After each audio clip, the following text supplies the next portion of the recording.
Where's the officer off their quarters? 5112. 5112, status. Hey, Sergeant, I haven't gone into the house yet. Apparently what they're telling me is there's a baby that's decapitated in here in this room. But something happened last night, trying to figure it out. Okay, I'll watch you guys. We're on our way.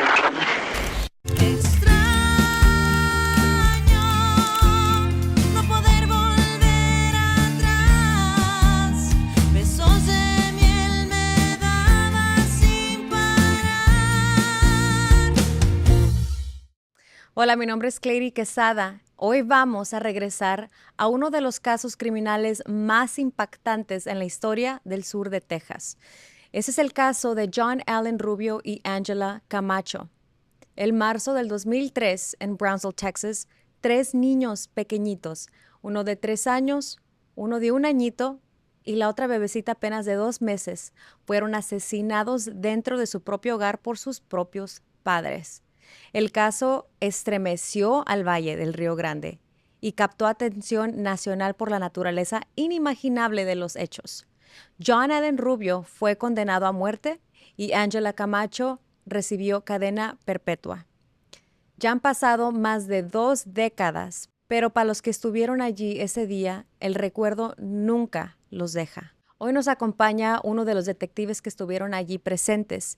Le he pedido que nos lleve de regreso a ese momento, no por morbo, no por sensacionalismo, sino por memoria, por contar la verdad y para darle contexto a las vidas de estos niños. Para el propósito de esta entrevista, vamos a dejar que el detective se exprese como a él le guste más, para que nos cuente la historia de la mejor manera posible, ya sea en inglés o en español. Bueno, detective, gracias por estar aquí con nosotros. Por favor, denos su nombre completo y su ocupación. Sure, thank you. My name is Santiago Jimmy Manrique. I was a sergeant for the Brownsville Police Department when it happened. Jimmy, if I can call Santiago Jimmy, yes. Jimmy, thank you so much for being here with us. Thank It's you. so important for our community to remember what happened that day, not for morbid reasons, but to remember that these crimes do happen and they happen very close to home. Es muy importante para la comunidad que sepa que estos crímenes ocurren aquí en la ciudad misma. Jimmy, I want you to take us back because there's a lot of things that are said that myself posted on a reel, on a 3-part series reel on social media. And I want you to explain to us, because you watched those videos and you've seen so many people post a lot about it.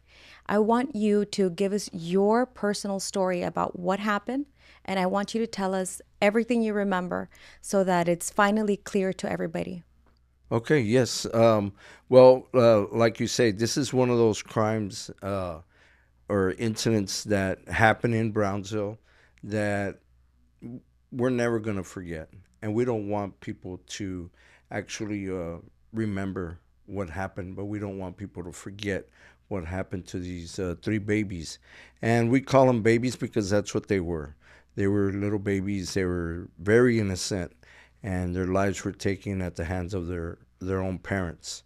But that day, March 11th, 2003, we were already busy that day from a homicide that happened early that morning in Sophomores at a car lot. There was a gentleman, a car lot owner, that was shot and killed inside of his office in Sophomores. So we had a full set of investigators that were working that day already, all day, since the morning till that evening. In the evening, we had all, okay, let's go to the station. We had finished everything. We were just all sitting around.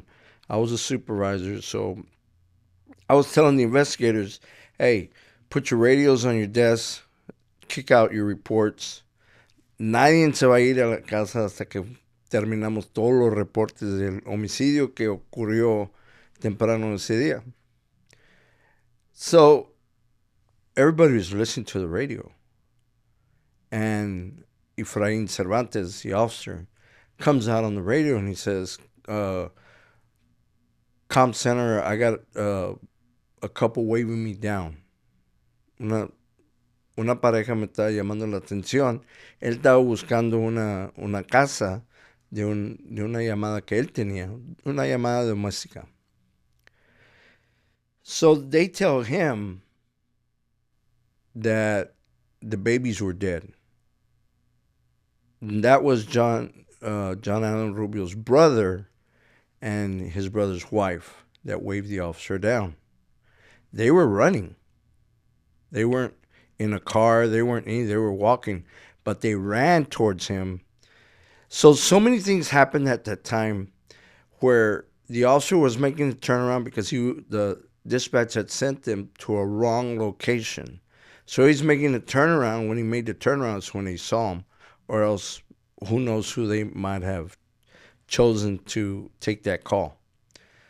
So they tell him where it's at. He puts him in the car, and they drive to the apartment.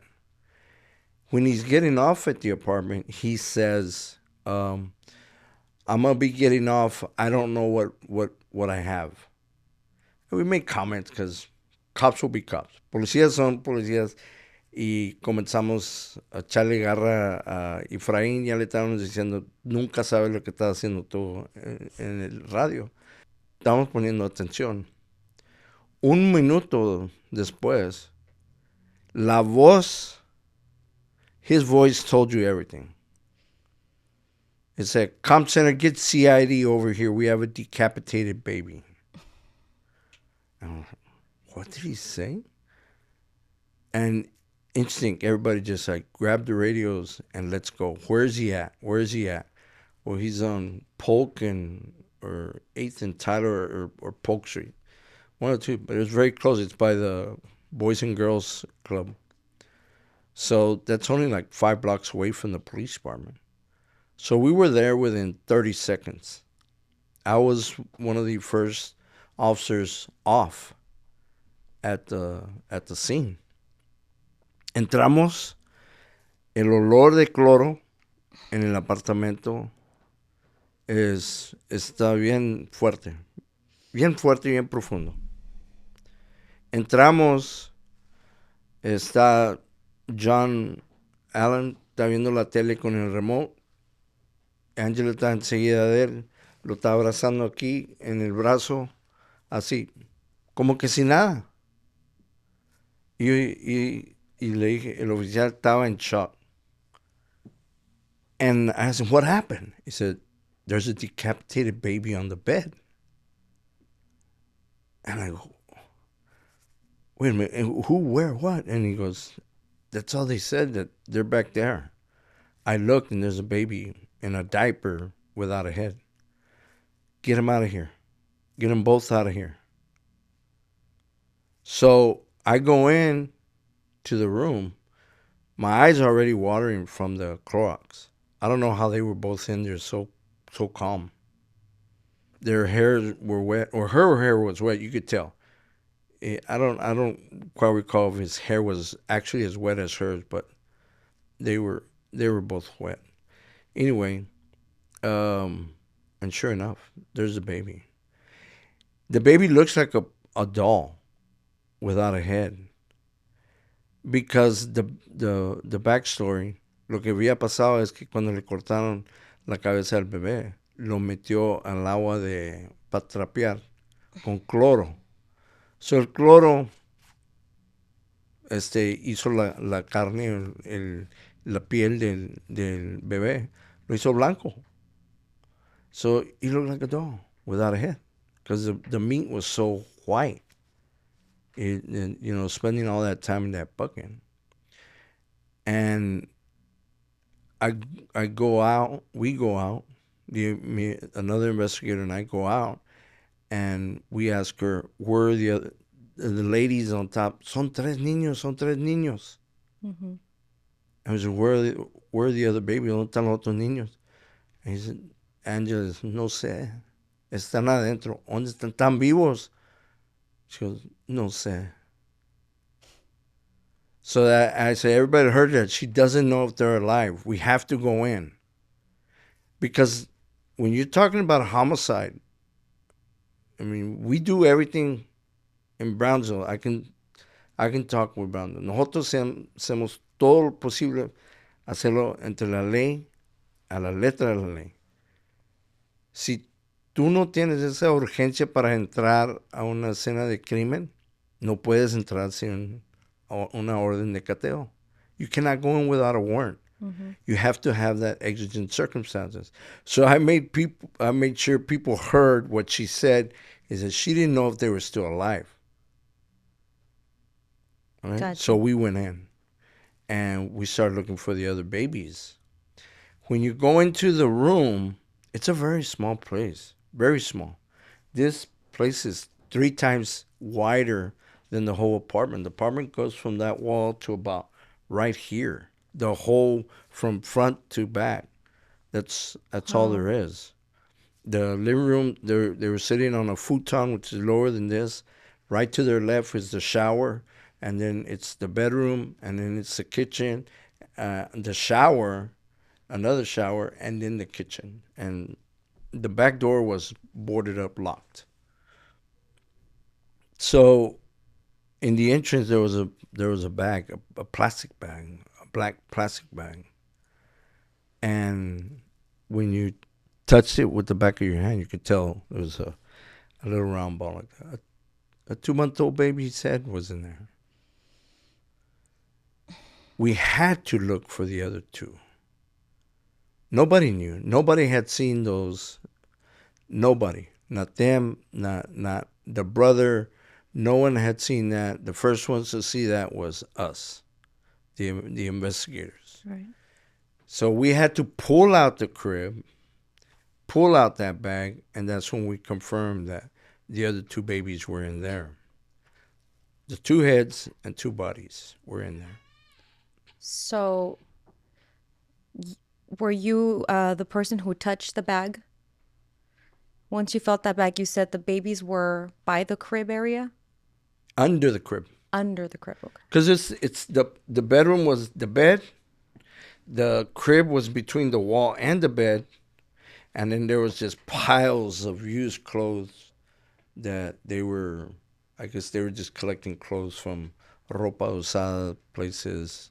Right. And the whole room was just, there was no room actually in there. The only walking space was between the wall and the bed. And then after that, you had to move clothes out of the way to pull the crib out and then pull that bag out. What you said reminds me of something I've heard usually in crime shows where detectives like yourself say it looks fake. A lot of these scenes look unreal. Yeah. Because the psychology behind that is, no puedes creer lo que estás viendo. Exacto. No puedes creer que ese es un niño o una niña de 2 meses sin cabeza y que esté cortada así como estaba cortada Mary Jane. Mary Jane era la que estaba en la cama. 2 meses con un pañal limpio, con un pañal nuevo, new diaper. But Mary Jane had over 50 stab wounds on her body. Wow. That went all the way through. I mean, from front to back, all over her head, all over her body. She had over 50 stab wounds in her.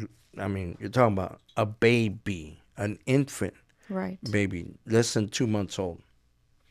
And Julissa and John, little John, were inside the bag, and they too, they were the autopsy. I attended all 3 autopsies, and they had over 50, 60 stab wounds throughout their bodies. What was the conditions of their bodies? Were they also decapitated? Yes. Oh, yeah, all the way. All 3 of them were the same. So we find that. I mean, this is the worst crime, the worst scene that I have ever seen. I'm in the police department 16 years now, at that point, 16 years. And I had seen all sorts of cartel homicides, different types of homicides, stabbings, shootings, everything.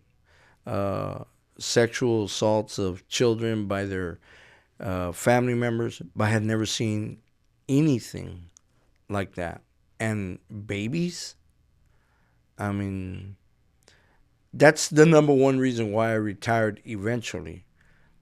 I just got tired of seeing dead babies. Ya me cansé. No quería ver más niños golpeados, heridos o muertos. Y ese día era increíble lo que yo vi, lo que yo experiencié ese día. Nunca se me va a borrar de la mente. Nunca. Y cuando ya los detectives entran y ya encuentran los cuerpos de los bebés, when they finally find the bodies and everything, what was the reaction of Angela and John Allen? Calm. Very calm. No era una reacción como el hermano dice, cuando él describió la experiencia, ellos le preguntaron, ¿dónde están los niños? Están ahí atrás. No le dijeron, no vayas, no mires, vete de aquí. Ellos se quedaron sentados y dijeron, allá están atrás.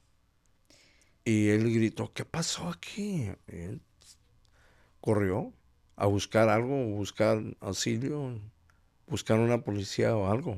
Fue cuando él corrió afuera Sí. a hablarle al policía. Ujú. Y hablamos también de la psicología un poquito. Cuando ese tipo de crímenes ocurren y eventualmente dejaste de trabajar por eso, te retiraste.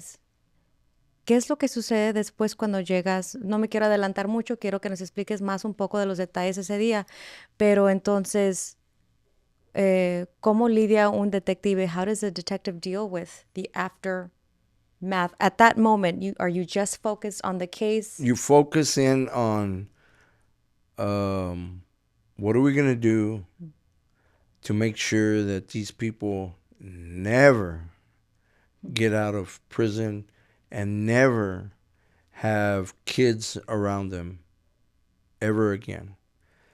Tenemos que asegurar que los derechos, cumplimos con los derechos de ellos, los derechos de la propiedad, los derechos que ellos van a necesitar para defenderse.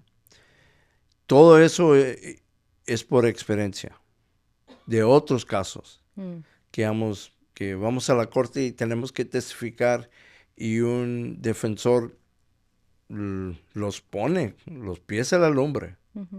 Dice, ¿qué hiciste?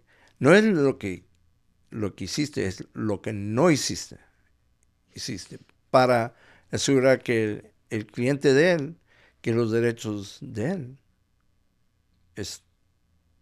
era legal. A todo eso era te legal. refieres de que, ¿qué es lo que no hiciste? No le hablaste al policía, no pediste auxilios, no pediste ayuda. ¿A ese tipo de cosas se refiere? Pero no para los detectives. Okay. Hicieron cateo.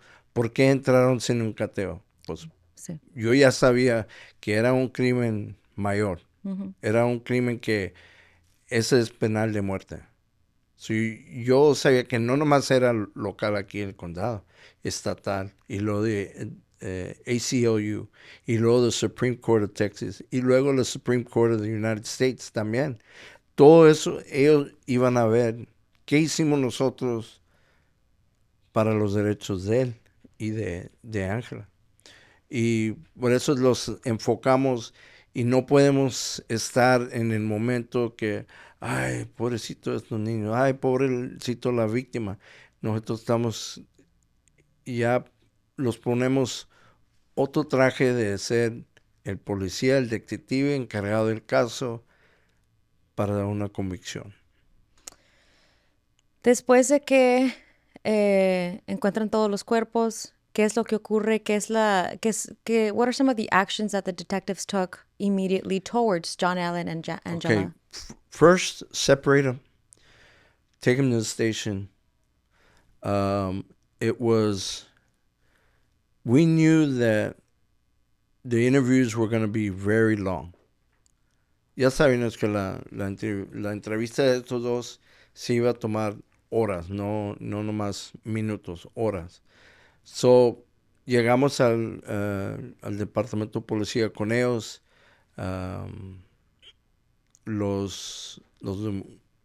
We took pictures of them. Mm-hmm. We took pictures of their bodies and things like that we needed to do before we interviewed them. Then we left them overnight. Mm-hmm. We left them alone overnight. The investigation is still going. We're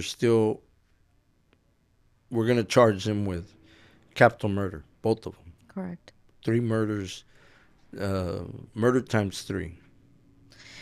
What do you know of the reasoning behind the crime? What have you learned? Okay. What we learned is that John Allen and Angela were in very bad financial stress. They couldn't afford to feed the kids. They couldn't afford to feed themselves. They had no resources anymore.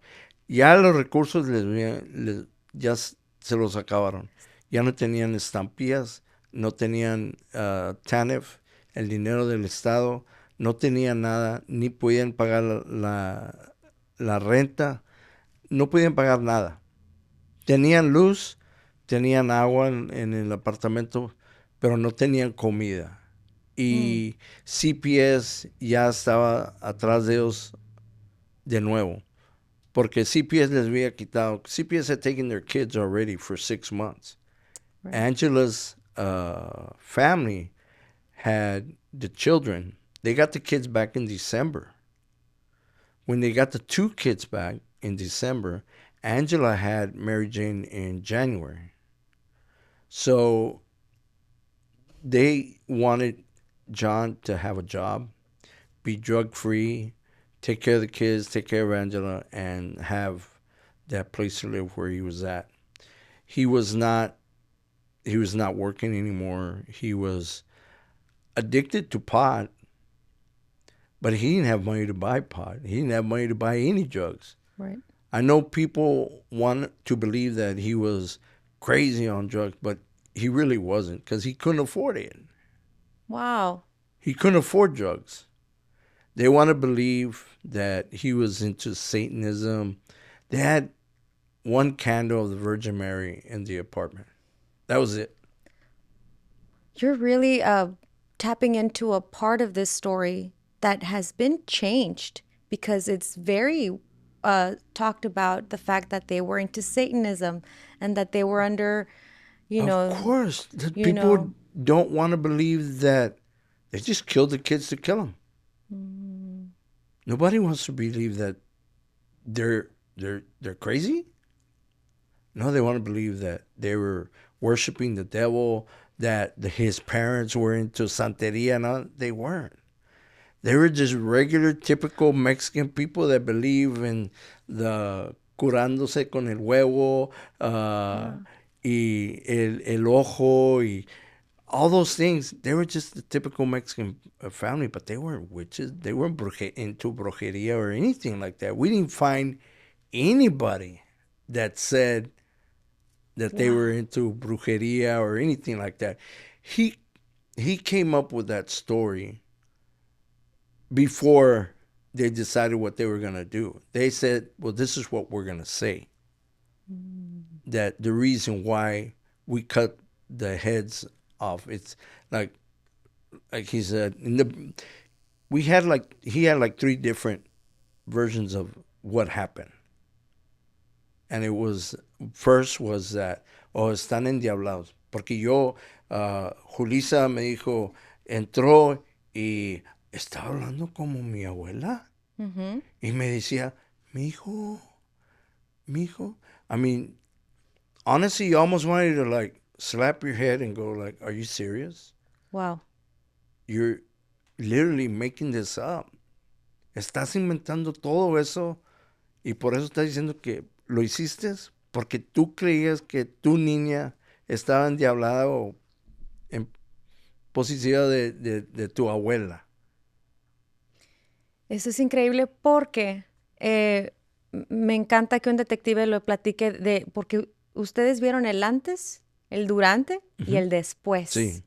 Entonces, ya nos platicaste que cuando entraste a la casa, when you went in, everybody was calm. Yeah.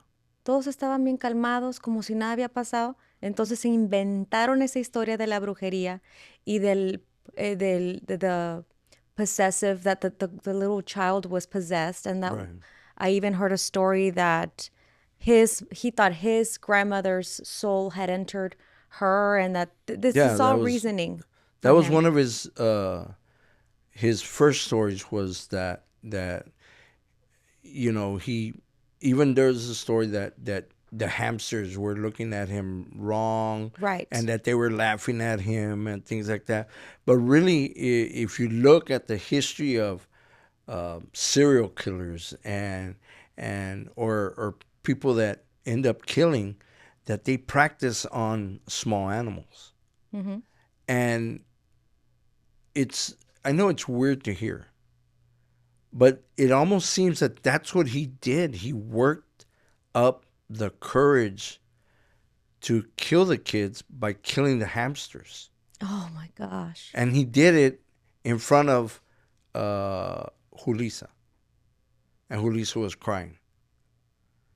And then he tried to flush, I think it was 5 hamsters, and he ended up clogging up the pipes. We had to go in and dig the hamsters out of the pipes to prove that that's what he did, because that's what he told us he did. He smashed their heads with a hammer, the hamsters. And that's where he eventually said, okay, well, I don't want the kids to go back with your family. We're not going to be able to go anywhere with the kids. They weren't even going to be able to go by themselves because they didn't have any money. Right. He said, we're going to leave in a bus. With what money are you going to leave in a bus? Mm-hmm. It was made up by John, followed by Angela saying, okay. And they went to the H-E-B downtown. We had them buying the plastic bags with the kids, coming back home, and that night doing what they did. It's premeditated. Yes. They target practice. I want to make this very clear because in one of my reels on Facebook, TikTok, everywhere that I posted, that was the official story, was that John Allen, through the history of possession and witchcraft that his family supposedly had all been involved in, that supposedly that is what compelled him to believe that his children were possessed. So I want to say this right now, that we're debunking that theory. Right. That was just an excuse that John Allen used for the police, for the cops, for the police, not for themselves, right. For the police. He knew the truth the entire time. The kids were not possessed. He was just making up a story, which I have no idea how he would think that would excuse what they did. Because even Angela knew the truth. I think what maybe went to their head is, we're going to be going out in the cold weather and we can't have these kids with us. And he convinced her that it was okay to do this. Now, the other side is that they were not alive when he decapitated them. They were not alive when he stabbed them. He strangled Julissa and John, Little John, at the same time. He strangled them, he choked them, and killed them. So they were already dead when he stabbed them multiple times, both of them, from top to bottom, head, torso, body, everything. On both of them, John and Julissa. Now, he knew Julissa was not his. Right. And he knew John wasn't his either, but they named him John because he met her when she was still pregnant with John. And then they had the baby, Mary Jane. And even at that time, he didn't know for sure if Mary Jane was his, because he got locked up during that time. During the pregnancy. Right. During the pregnancy, he got locked up. But it turned out DNA, we had to determine that was his child. So it did turn out that Mary Jane was his. And he named Mary Jane after marijuana, because he loved marijuana so much. So that's why he named her Mary Jane. This turns my stomach a little bit, and it makes the story worse because a lot of these things were intentionally kept from the public then. Now we're learning the truth finally. A lot of these, I want everybody to know that I just want everybody to forget about the theory that they believed in possession and all of that. That's out the window. Yes. It is simply, it sounds like a case of two parents that were broke, did not have any way to feed their child or children at this point. And did not want their kids to go with CPS.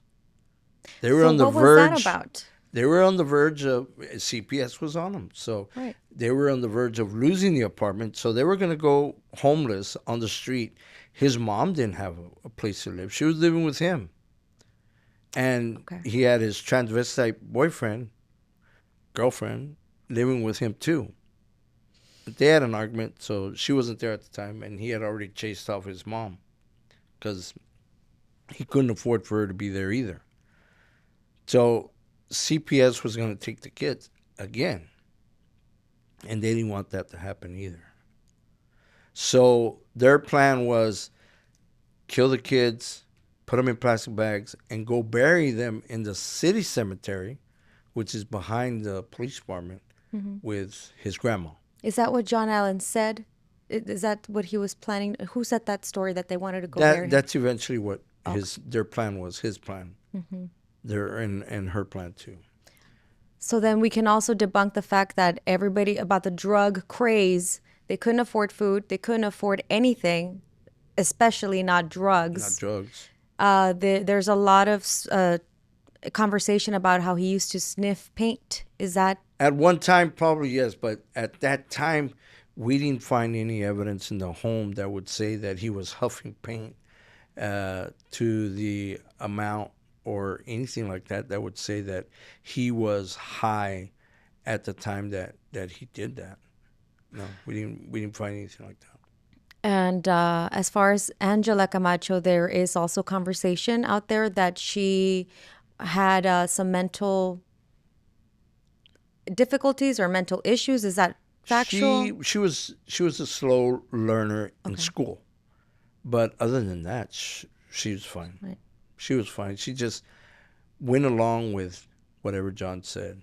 And I'm gonna go to the very end where I was the camera operator. And the reason I was a camera operator because I didn't want anything to go wrong with the camera. We've had mistakes in the past where investigators were let go of an interview for over an hour, and the tape had run out a whole hour, and they got so much into the interview they forgot to check the time on the tape. So I was the camera operator for both the interviews for John and Angela. And at the end of Angela, it was, Sarge, do you have any questions? I said, I just have one.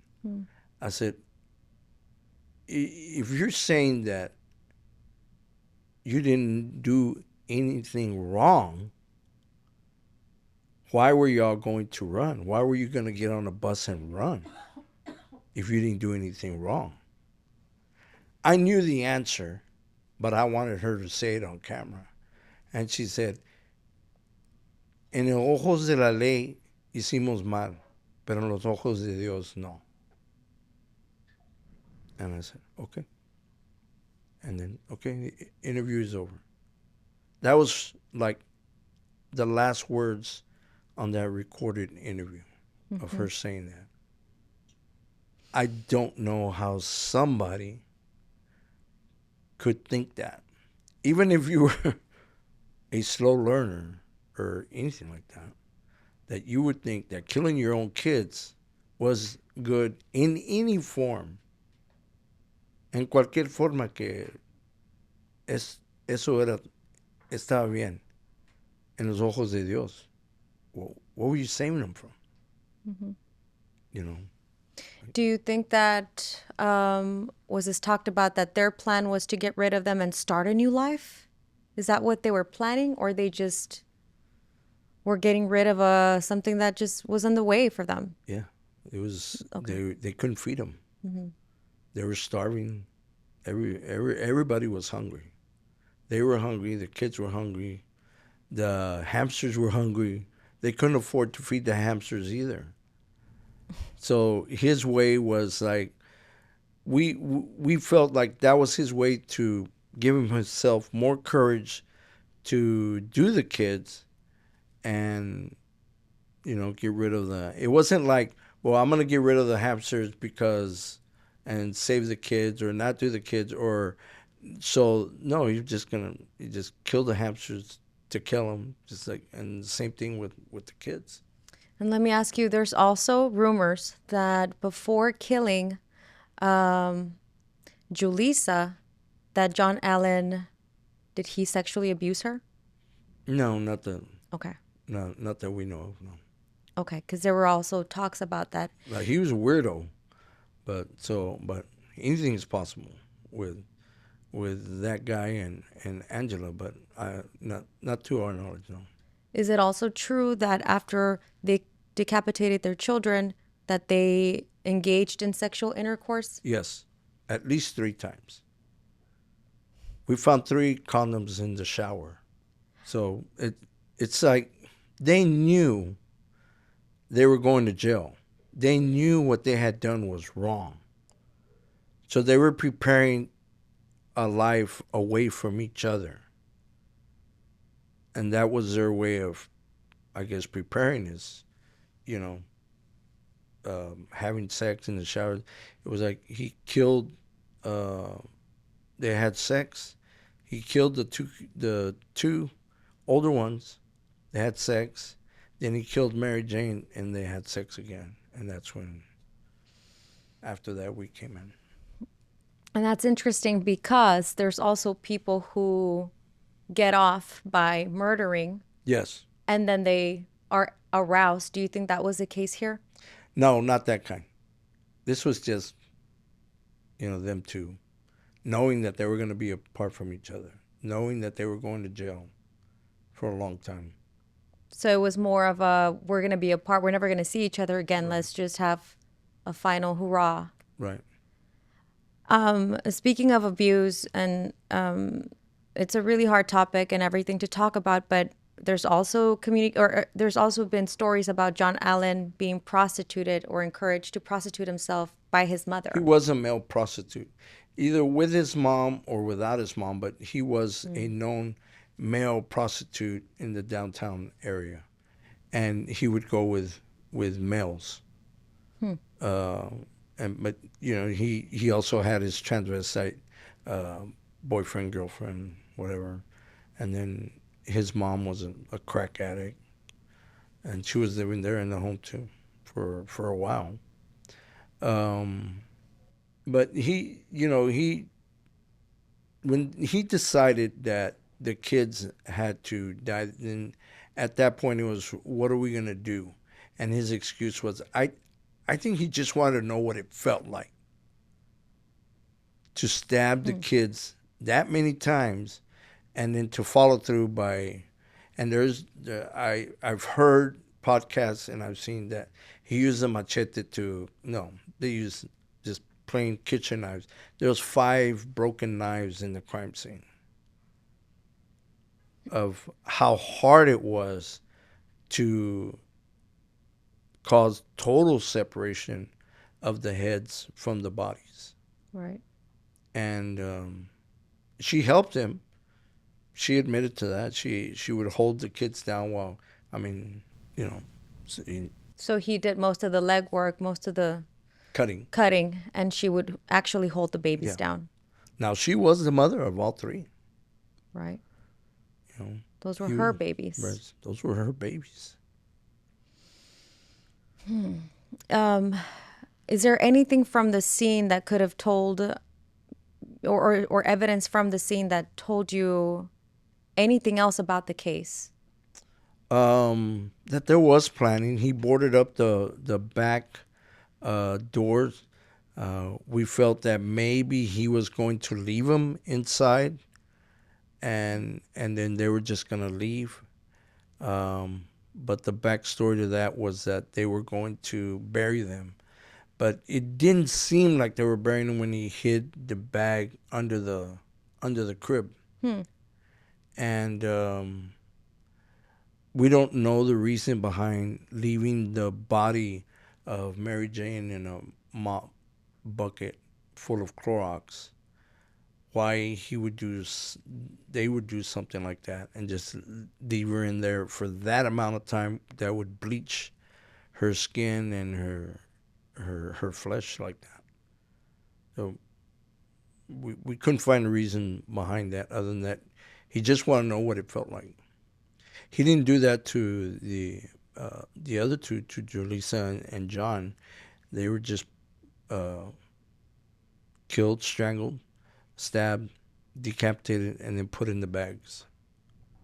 It was his own baby, though, that he did that to Mary Jane was different. Mary Jane was the last one. Right. And we feel like maybe they thought about, well, we can take Mary Jane, but then at the end he just said no. She's got to go too.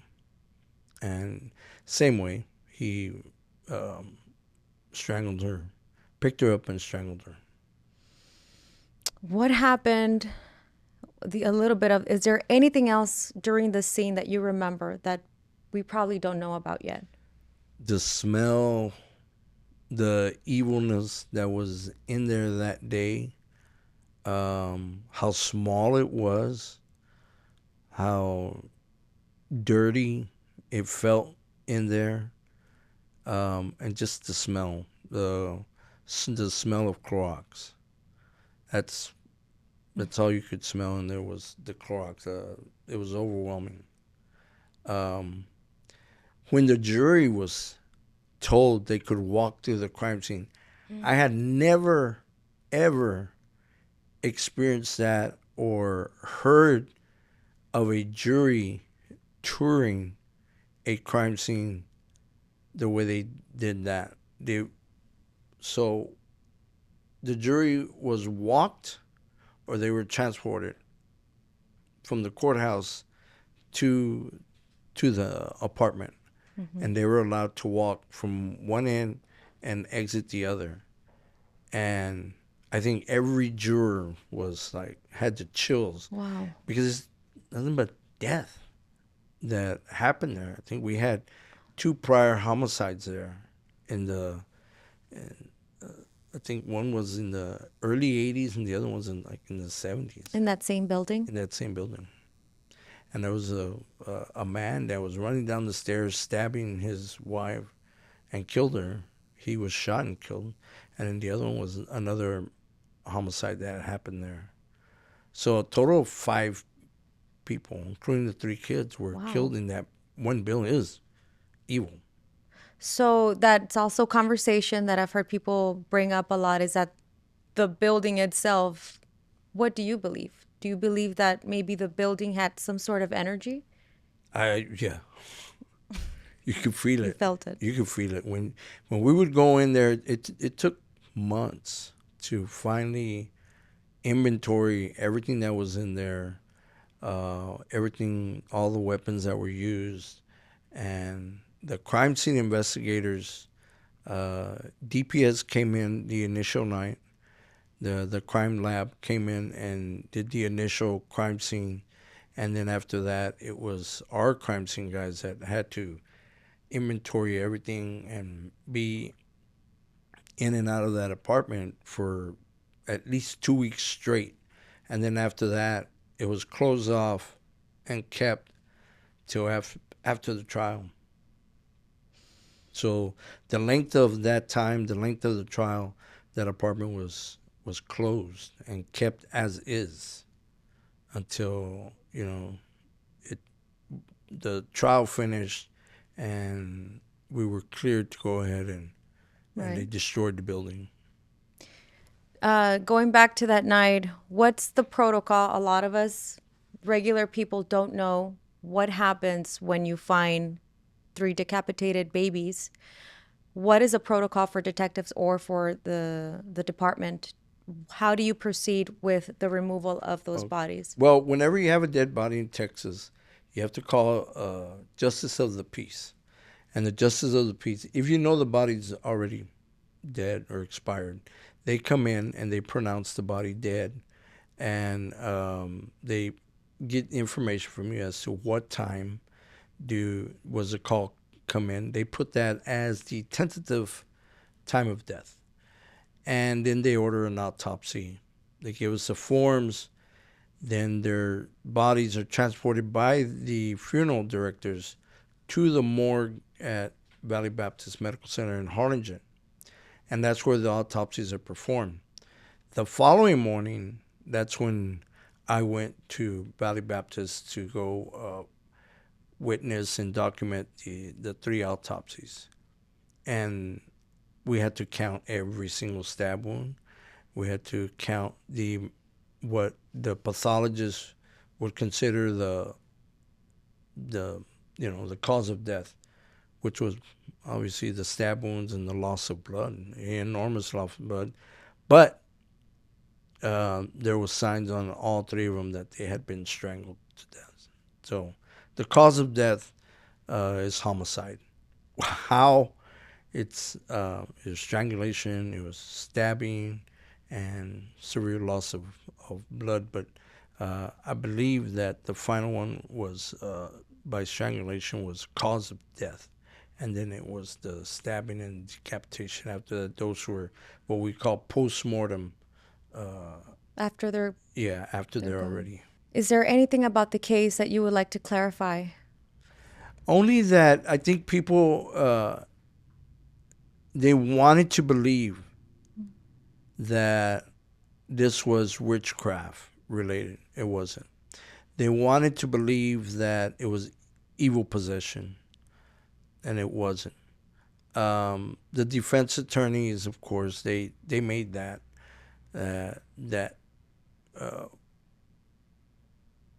plea for people to believe that, but it wasn't.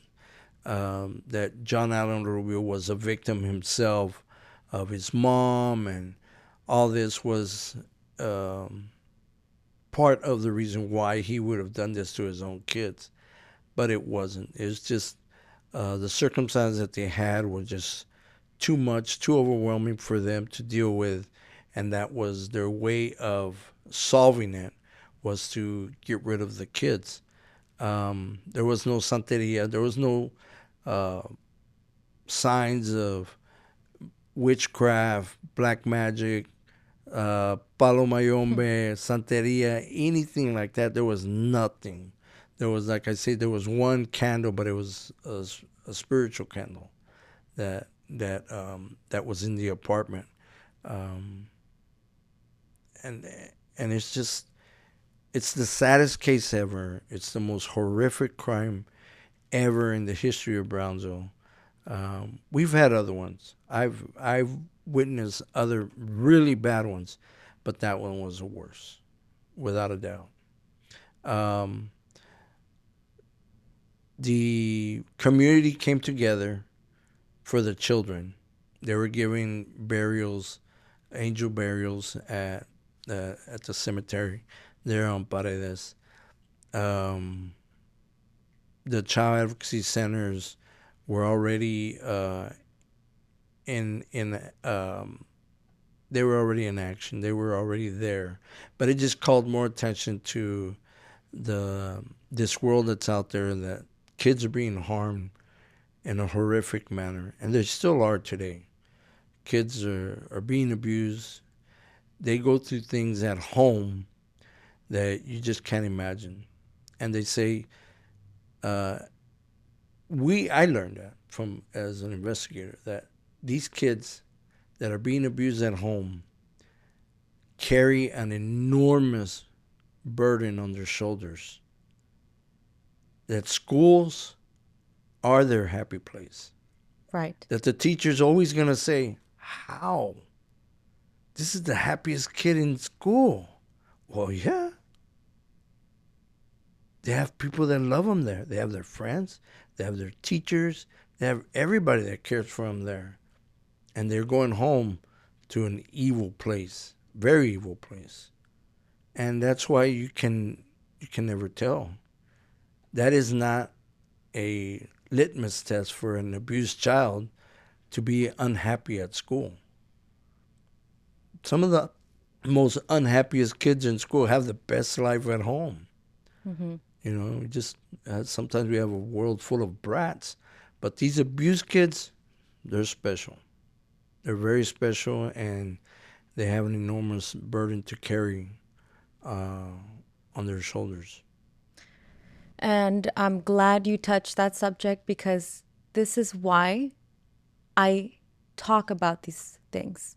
Because I think that there's a very huge lack of empathy for children in general and in the world, as we're seeing right now, that I think that we're probably missing the details of these horrific acts so that people finally understand the lives they're leading at home, the quiet, secret lives.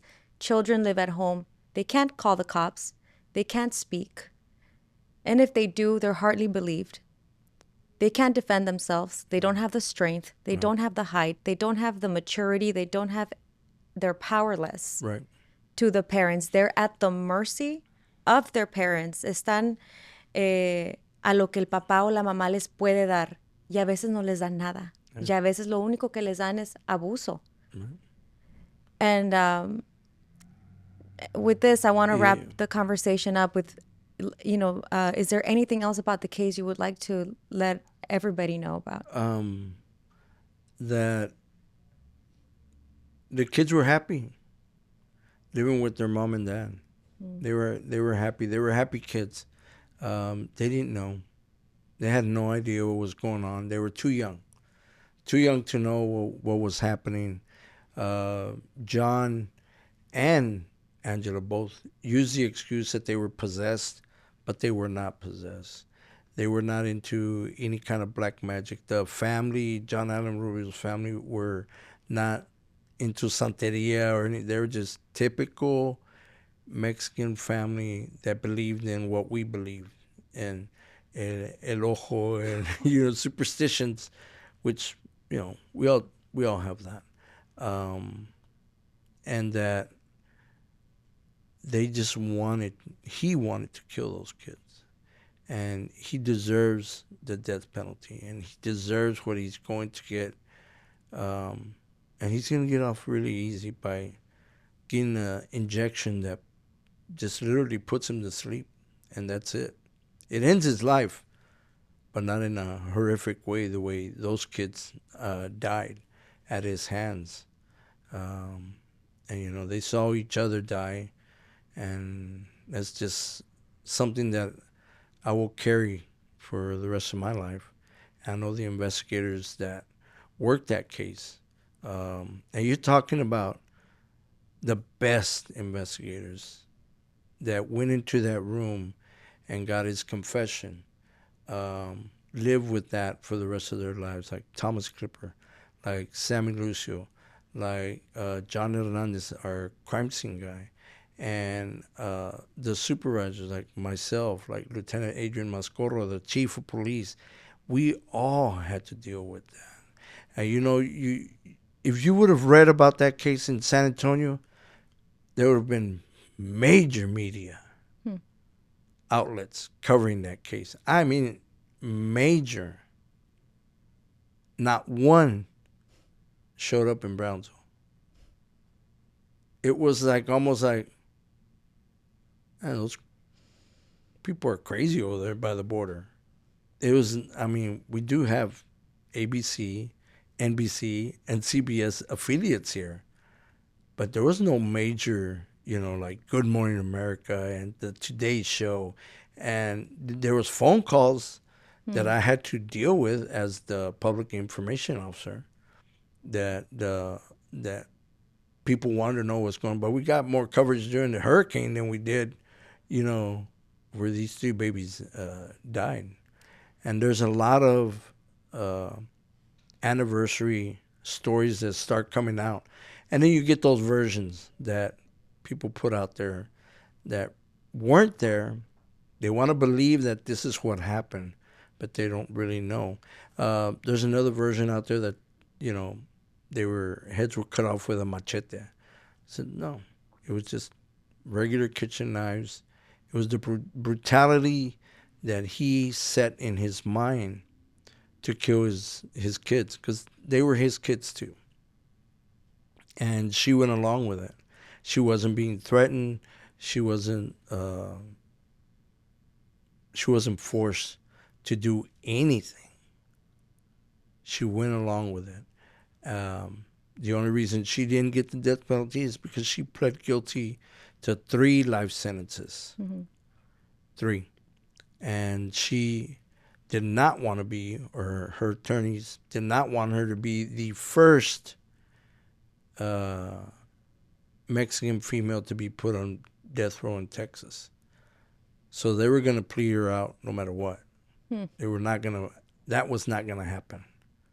Not their client and not her, which was, better for us. We didn't have to go through 2 trials and see and relive everything all over again. Right. So. Wow. So a few things that are completely debunked. No brujeria was involved. No. It was simply a straightforward, premeditated murder. John Allen used the hamsters as target practice, it seems. And I guess the final reason as to why they did this is just simply because they couldn't feed themselves or their children, and they didn't have the means to go on the way they were going on. And they didn't want the kids to go back to her family, because they got ridiculed a lot. They made him feel of less than a man for, having the kids taken away, not being able to support Angela, being who he was, not being able to keep a job, and being a drug addict, marijuana user, whatever, huffer. And he didn't want that. He didn't want that to happen again. Definitely so ego. Yeah. Involved as well. And just to close this up, what's next for you? What happened afterwards with you? I continued all the way to 2011. I retired at 45 years old. And, I was 44 actually. And I continued with, I get assigned to death penalty cases with the courts. The courts assign me to defendants that are going through a death penalty case, and I work with the defense attorneys to review the case, make sure that the defendants are receiving their due process. I review the cases, review the whole crime scene, do interviews, whatever needs to be done to assure that he's getting a fair trial. And I've been in numerous of those cases, and I picked up my greatest hobby, which is cooking. I'm a personal chef, so I'm a ranch chef for a wonderful family out of Fort Worth at a ranch in San Isidro, and enjoying life with my wife and my 3 kids. Yeah. And we want to thank you for your service, and thank all of the detectives that do the heavy work for our community. They are the ones who visit the crime scenes. They are the first ones on the site. They have to look at these things firsthand, and most of the time they keep these memories to themselves. And it's really important to talk about them because we get to see it from their point of view in this situation. And thank you so much for giving us a little bit of your time. Yeah, well, thanks for inviting me. And appreciate it. Hopefully you can share some of those other cases with us one day. Yeah, we got a few very interesting Brownsville cases. Yeah, that need they also need their time and we need to learn a lot from the cases that happen here at home as well. Yes. Thank you so much, Jimmy. No, you're welcome. Thank you.